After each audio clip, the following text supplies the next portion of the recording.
Hey, welcome to Thursday Thoughts with Jerry Fetta. I'm the owner, founder, and CEO of Wealth Dynamics, and I want to talk to you today about inflation.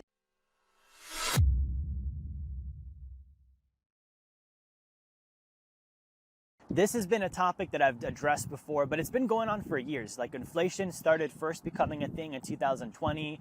We started really talking about it. Then 2021 happened. We talked about it more. The world was going to end.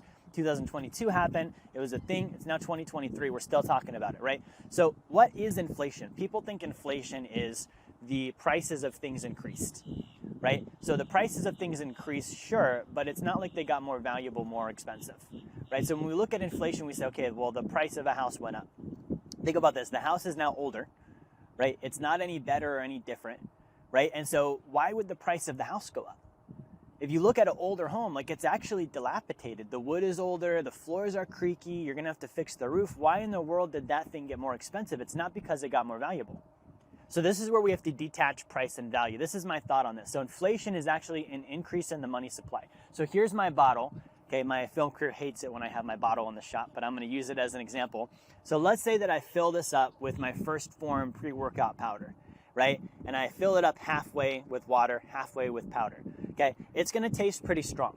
Okay, think about this with your dollar. If I've got more value and less currency in existence, it's going to be potent, it's going to be strong, it's going to have very high buying power. I would take one sip of this and that's it. I'm good for a while, right? Or you think about it like coffee, same thing, really strong coffee. You don't need to gulp the whole thing down. Really strong alcohol. I'm not a drinker, but if you drink like 90 proof vodka or something like that, you don't need a bunch of it, you just need a little bit, right? So we start adding water to this, right? We had it filled up halfway, we had a full serving of the powder. We start adding water, what happens? It dilutes the potency. This is not complex stuff. This is basic, like when you were 5 playing with mud and water in the backyard, you learned this, right? The more water you add in, the clearer it gets. So you start diluting the potency of it, and now it's like, okay, I can handle the whole bottle. It's not as strong. Where if I dilute the coffee? Same thing. I hate watered down coffee. Okay, I also hate watered down currency. So when we do things like on an individual level, we spend and spend and spend and spend and spend with money that we don't even have to the degree that we're borrowing it, we actually cause inflation, right? We put more money into the marketplace. We put more money into the economy. It drives the prices up, okay? So when there are more dollars than goods, the prices of those goods increase. When there are more goods than dollars, the prices of those goods decrease because they're competing for a smaller pool of dollars. So what happened in the last 3 years? Look at this. We had COVID happen, all of a sudden free money. Okay, you get $1,200, like Oprah here, you get $1,200, you get $1,200, you get $1,200, free money. If you were a business, the average was like $6,000, right? We have these organizations taking giant subsidy loans, and what happened first? Look at this. Look, they kept them on their balance sheets. So you saw assets go up. You saw stocks coming up, real estate coming up, because these were staying in the institution's pockets.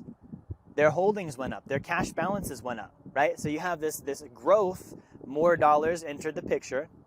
It's like a hose. Whatever you point those dollars at, that's what's going to get wet, right? So that's what went up. Then these businesses start spending that money into the economy, and then the individual starts getting those dollars as a result. So we start getting dollars, we start getting loans, we start getting subsidies. Now we at an individual level start spending.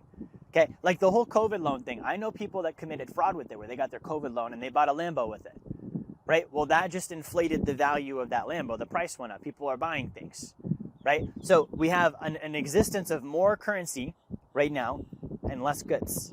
And if you think about it, especially people couldn't go to work. They couldn't produce. They were shutting down mines. They were shutting down stores. They were shutting down businesses. So we have a bunch of currency and a very little amount of product happening that's actually limited. Of course the prices went up. Of course we had inflation. Not only did we increase the pool of currency, we decreased the amount of production happening to absorb that currency, so the prices came up. Now what's happening? People work again, right? The Fed, the government, they started limiting the amount of money they're printing, and they started raising interest rates and trying to cool things down. So now we have the inverse effect. Interest rates are coming up. We've got, housing prices starting to come down, stock prices starting to come down, consumer goods will soon follow. Right? Now, between the two, guys, I would rather have inflation than deflation. Okay, deflation is when you get bread lines. Deflation, well, let me just explain this to you. My thoughts on this is inflation, there's more currency in existence, right? So why don't we just go get some of it? That's the game. There's more water, go get more of it. There's more currency, go get more of it. Sure, things got more expensive, but as long as you increase the rate of it that you earned beyond the rate of it that the supply increased, then you're going to do just fine. Okay, real estate went up by 20%. Cool. If my income went up by 20%, I don't care. You see that? Now, here's the problem with deflation. We start having, like we have now, interest rates coming up, prices are coming down. Okay, well, it gets to a point where a business, for example, prices are coming down and they say, okay, well, we're trying to compete for a limited pool of dollars. We've got to lower our prices. Well, what happens? Well, we're bringing in we're bringing in less revenue now. So because we're bringing in less revenue, that business now is less profitable. Because that business is less profitable, they've got to lay off staff. They've got to reduce their space, right? They've got to shrink and they've got to actually contract in order to operate in a climate where there's less money available. Okay, and this is where you start seeing, the Great Depression, mass layoffs, prices start coming down, jobs start dropping, people start being unemployed, there's less money available. So it's not the same game at this point, right? And so I would rather see inflation than deflation. Now, here's how you handle it. I don't want to just give you my thoughts on a problem and then be like, cool, go enjoy life now with this giant problem I just gave you. If you're in inflation, you need to go get more of it and you need to increase your income. Right, if you're in deflation, you need to have reserves, first off, and then you need to be really, really skilled at getting income. Like you need to be to the point where you have to look at just the layout of it. People have less money. They're going to be tighter with their pockets. They're not going to want to spend. So you need to be that much better at getting the job, getting the raise, making the sale. Whatever the thing is you do to get income, you need to be that much more skilled at it. Okay, now check this out. Enter the equation of AI. Right, you already need to be really good at getting money because there's a scarcity of it in a deflationary environment. But now you have a situation where, let's say you're a book writer. I just wrote a book in 6 hours on Monday this week. And the number one question I was asked, which AI program did you use to write that? I didn't use AI. I used my brain. Right, but we're in this now economy and environment of you just tell the AI to write a book, it's going to write a book. So if you're not a really good writer, what makes you better than the robot? Right, if you do copywriting for a business, like what makes you better than an AI? If you do podcasts and content, there will be a day and age where AI produces a voice and it produces a face. What makes you better than the AI? And so then we have to be really good. Like human beings need to be better than the robot. We need to be better than the AI. And I'm pointing this out to show you have to be focused on increasing your value right now. Okay, prices are down, right? The money supply is tightening up. Interest rates are going up, all these things. So good, you need to add more value. You need to be in a position in your life where you can be so valuable that people will throw money at you anyways, even though it's scarce, even though their pockets are tight. Okay, so if you watch my business, I'm very transparent with this. If you watch my business, we've improved the value of our content. We've improved quality. We're giving away free courses. We're writing books and giving away we're donating money. We're doing everything we can to give away free value because at some point that exchange will happen, right? So, and maybe you're not a business owner. You're like, well, Jerry, that's great, but I have a job.